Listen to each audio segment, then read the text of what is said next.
Hello, and welcome to another episode of playing Crusader Kings 3 on the hardest possible rule set, starting as a custom character in China in 1066.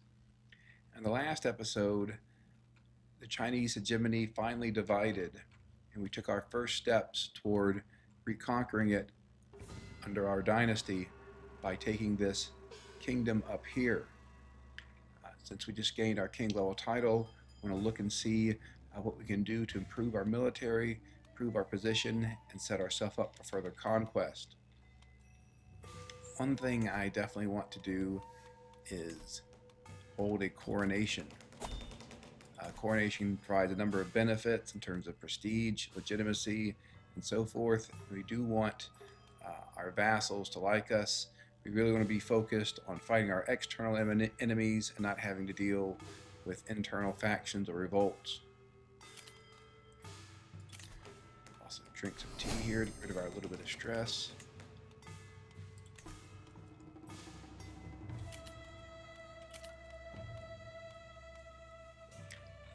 Should note here our biggest challenge, as you can see if we zoom out, is this absolutely massive Hindustan realm, which is led by a scourge conqueror. So we really want to move as quickly as possible in reassembling the parts of the Chinese hegemony before this guy starts intruding and conquering China himself. You can see he has a quite powerful military. It says it's similar in strength to ours. I am skeptical. I would think that he is quite a bit more powerful. You can see he has simply a massive amount of gold for an AI, which again we're playing on very hard difficulty, so the AI gets extra gold, and things like buildings and men-at-arms are much cheaper for them. So we really are under a clock here in terms of conquering as quickly as we can. That said, we still want to do the coronation to avoid having to deal with factions, and also because it potentially gives us some very powerful bonuses. Normally I'm not a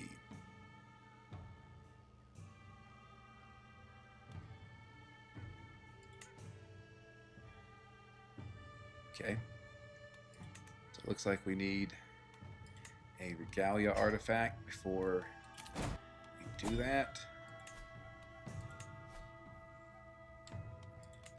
Let's let the game run a little bit and see if we have someone arrive who does have a regalia artifact. Let's also look at our military. So we're actually above our military limit, even though we just became a king. That said, let's station some of our troops to give them some bonuses. Some of the bonuses we really won't know. We'll need to wait until our domain limits get sorted out, and hopefully after our next war we'll come back and take another look at where our regiments are stationed and restation them as appropriate to find the strongest regiments. Okay, this should be an option here to make a regalia, which is good.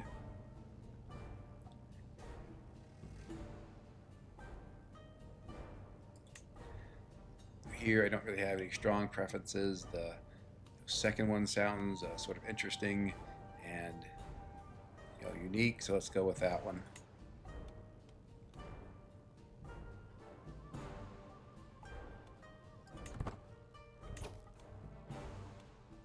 Hopefully that allows us, yes, to forge regalia.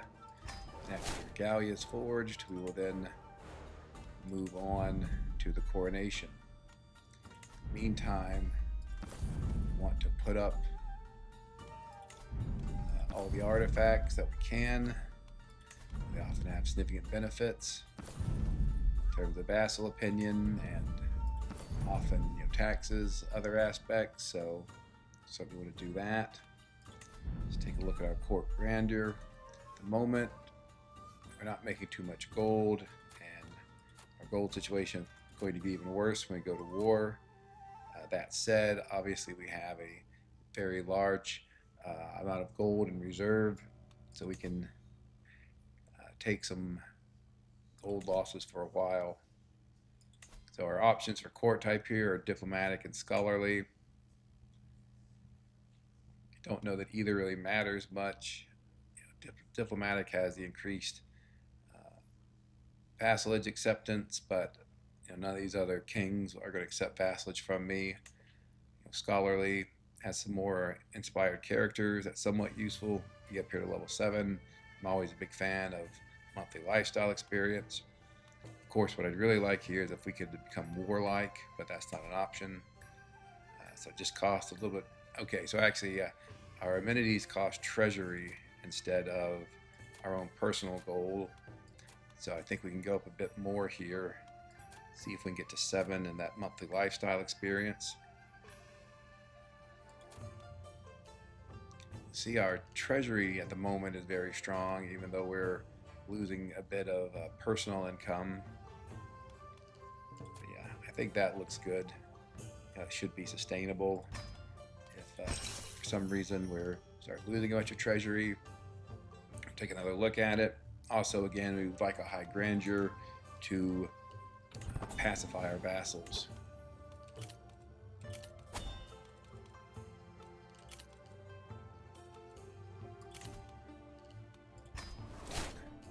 Collect money from these tiny ransoms. We will not be adopting feudal ways, so no reason to have that pinned. I think we aren't going to be using that journal anymore, so we can get rid of it.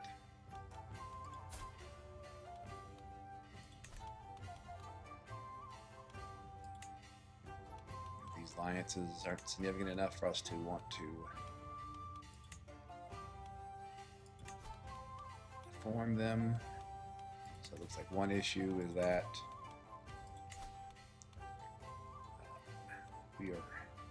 control is quite low. So let's make sure we're on managed domain. Just check, make sure. While we're here, we might as well fill out our other court positions. Especially we want to master the horse. We should have had that earlier. It's a mistake not to. Fire dragon engine here as well. Want to. This is an interesting one. I think let's go with increasing the max size. Obviously, both of these are strong. I think I'd rather make sure I can win wars instead of win sieges. Because here it is important to be able to win battles. Have him increase development.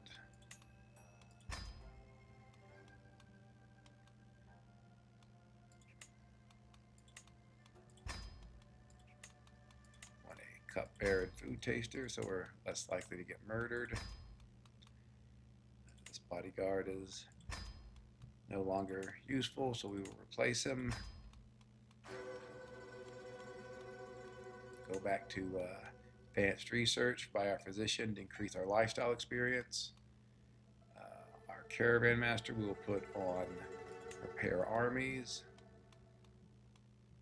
Again, we really want to focus on being as powerful as we can militarily.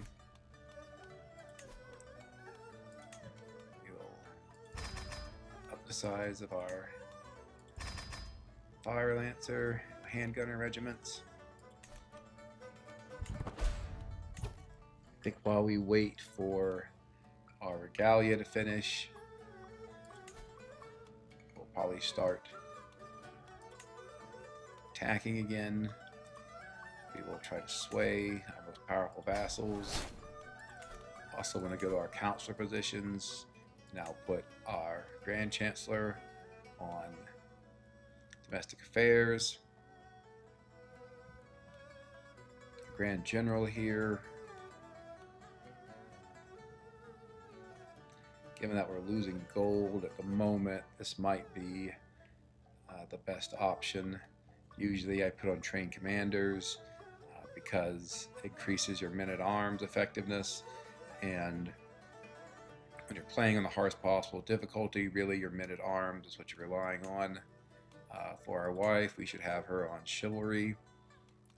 we maximizing our advantage in battles. Run for a little while and see who looks like a good target. Talked before about this guy looks very powerful, but does now say his army is inferior to ours. He is near death.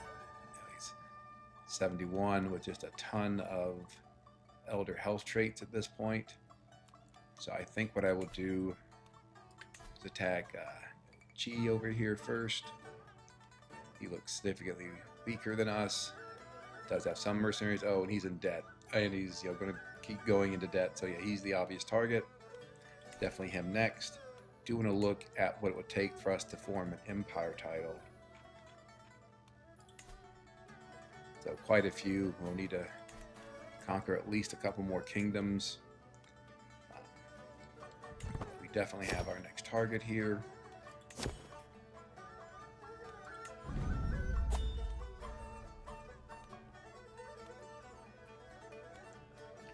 Don't pay gold.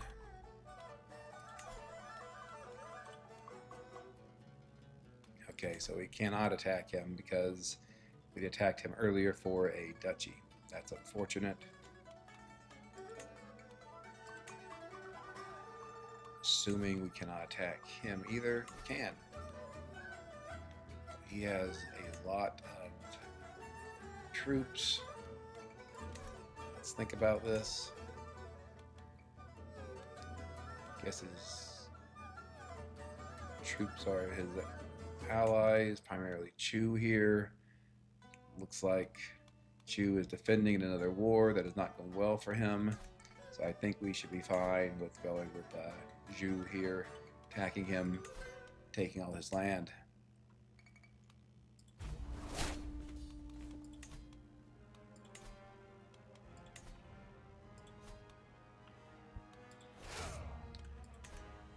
So you currently see I'm 3 over the domain limit. That's entirely caused by playing on the most difficult rules, including domain limit -3 for the player only. Otherwise, that'd be an 8 of 8. Anyone who watched my prior series playing as the Duke of Bohemia knows I often play 1 or 2 over my domain holding limit.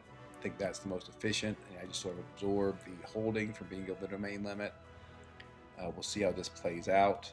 One thing that's very important when you're attacking is being able to station your men-at-arms to improve their effectiveness.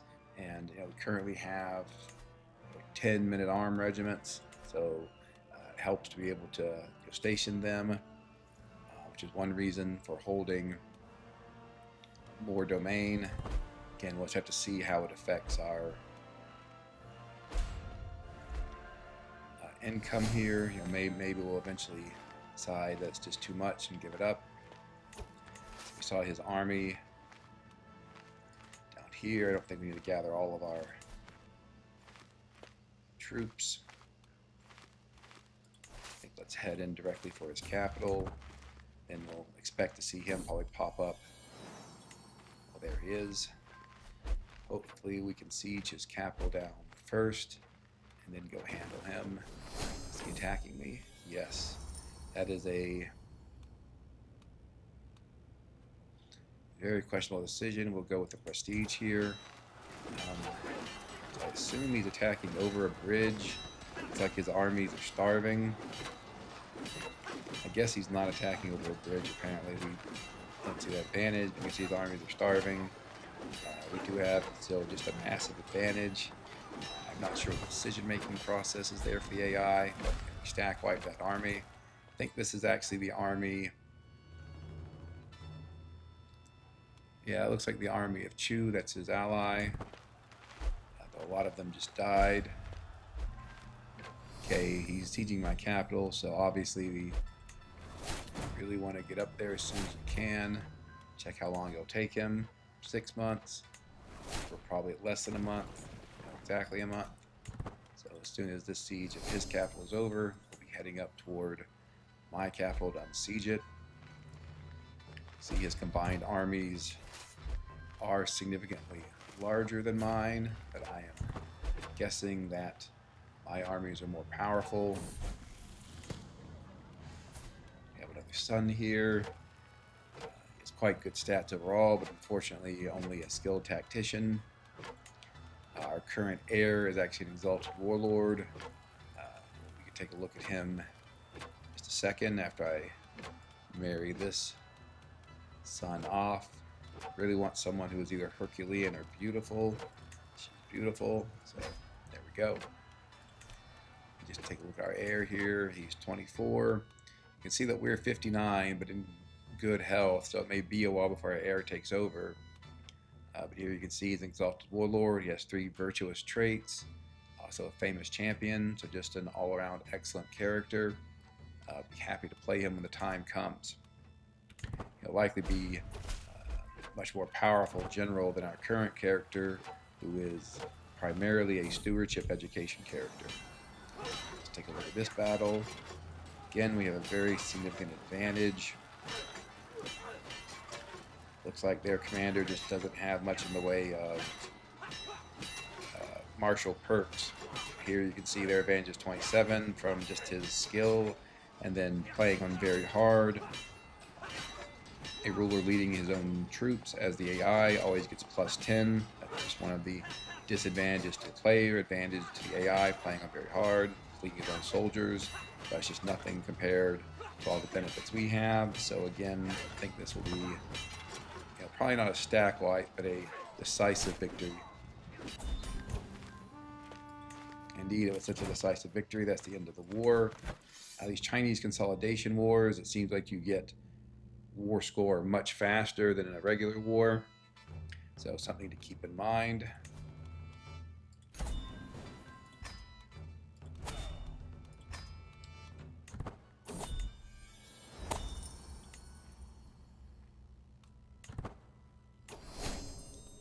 Question here of how far over the domain limit we can reasonably go.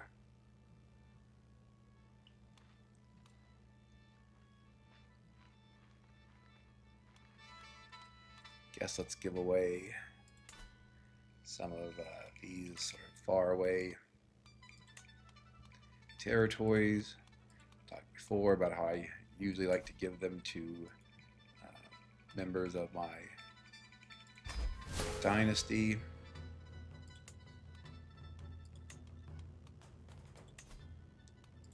Since they're less likely to rebel against you, more likely to have a positive opinion.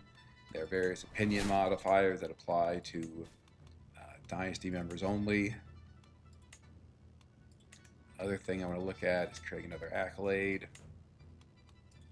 Okay, we have a guessing in our court who's a quite powerful knight, so definitely want to bring him on board.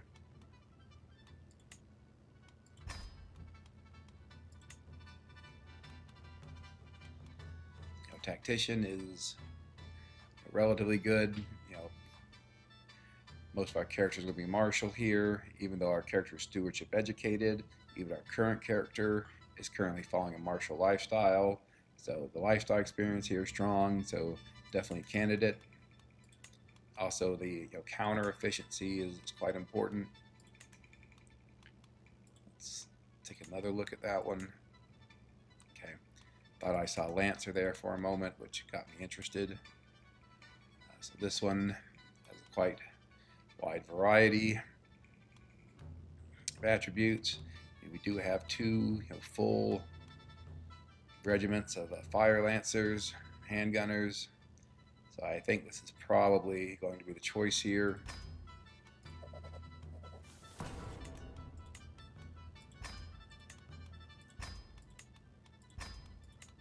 See, I think because of our claim knight improvement, we get a little bit more for our military, +1 increase to regiment size, so that's all good.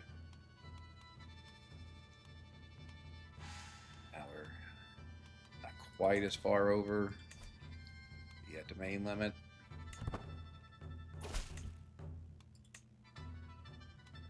Let's see who our next target will be.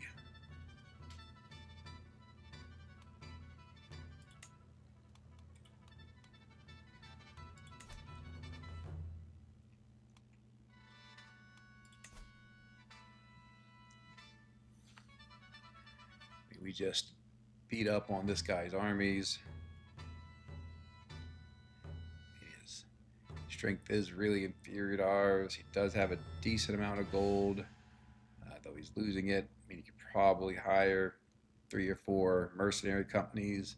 I don't think that's going to be enough to stop us. So we will attack him. See some of his army still fleeing from the beating that we inflicted on them.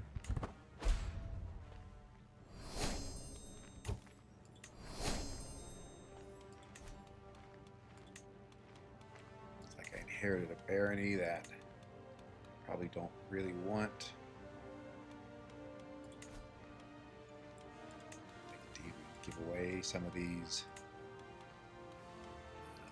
secondary baronies. Now we're at 6 of 5, so getting closer to the proper domain limit. Let's see here, the easiest way to get toward his capital.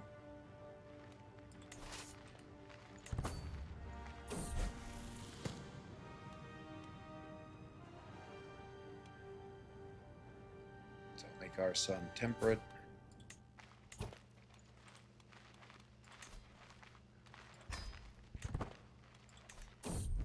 Our last son to educate, at least at the moment.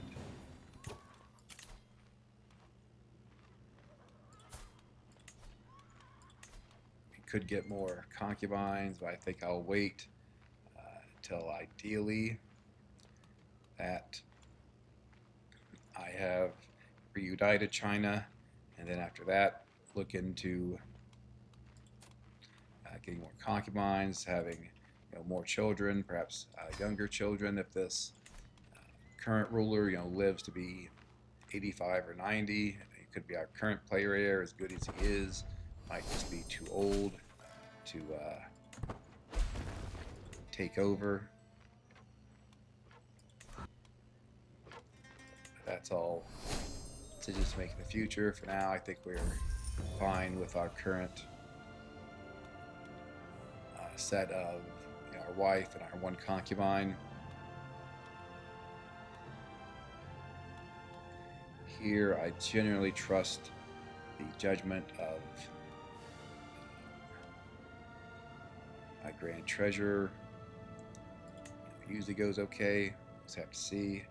Right, I am able to hold a coronation. We will do that after this war is finished.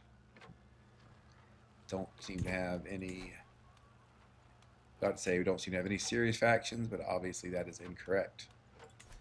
We do in fact have a serious faction. So we do want to hold a coronation relatively quickly. That said, I think we want to have our current ruler, who does have a quite significant advantage, even though he's not a martial educated character, have him be our general and maximize chances of success. Here, I like gold. We're certainly not going to do the middle option, which would greatly stress us out. We are a forder. See there, so happy to attack across the water, won't affect us. See there, this could be a stack wipe. It is. Come back up here to attack this little army that's trying to unsiege the land we previously took. Now I have sappers, extremely powerful. Should mean that our sieges go much faster now. It's moving, so we will try to intercept him. Do not. Instead of chasing him around, we will continue to siege down his territories. Again, I think that was just a 21-day siege, so very strong.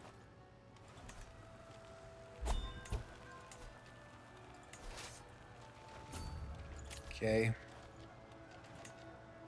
Not too surprising. Some of these guys, looks like they were forced to join the faction. I guess one question is, what is our authority even on? I mean, it's level 3, so relatively high. Obviously obviously like to go level 4.